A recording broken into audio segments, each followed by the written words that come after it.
I'm turning the hem on a quilt and hand stitching it closed. I've prepared the binding and stitched it on to the perimeter of the quilt, and now I'm turning it to the back side and I'm doing a back stitch. Let's get right down to it and take a look at the back stitch.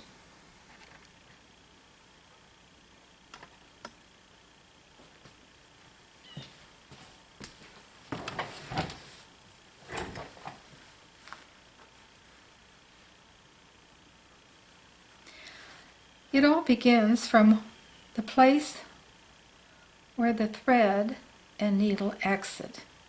So we want to go just a little bit behind that stitch and move forward.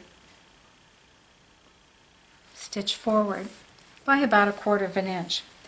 What happens here is the needle with thread comes behind that last stitch and digs down into the fabric just to catch a little bit of the backing fabric and a bit of the batting and stitch forward.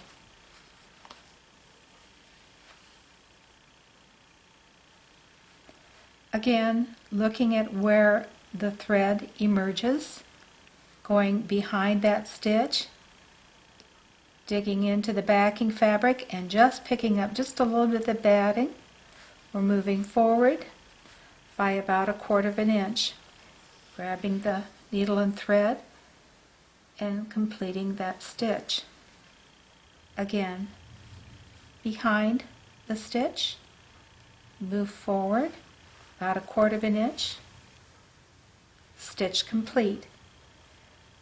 Back of the last stitch, insert the needle, move forward 1/4 inch,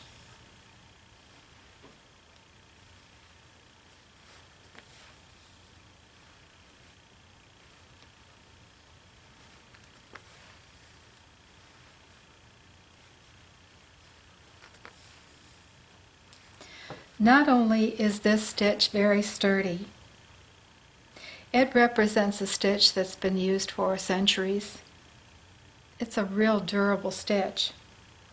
But to make it just a little more durable and to satisfy my curiosity and needs, at the 6th stitch, I insert my needle straight up until I form a loop and pass the needle through the loop to make a knot.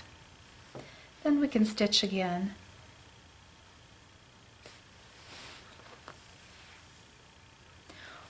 Watching where the needle and thread emerges, coming behind that stitch, advancing forward,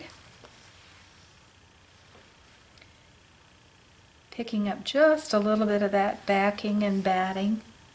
It never comes through the other side. Just enough of a dig in there to grab some of the backing fabric, a little bit of the batting, stitching through. So it's not a running stitch. It's not a stitch that can be compromised by snagging. It simply is a back stitch, moving forward, and becomes a very invisible stitch. 2, 3, 4, 5, and 6. And on 6, I like to move straight up and down, draw the thread through to form a loop, capture that loop, and make a knot.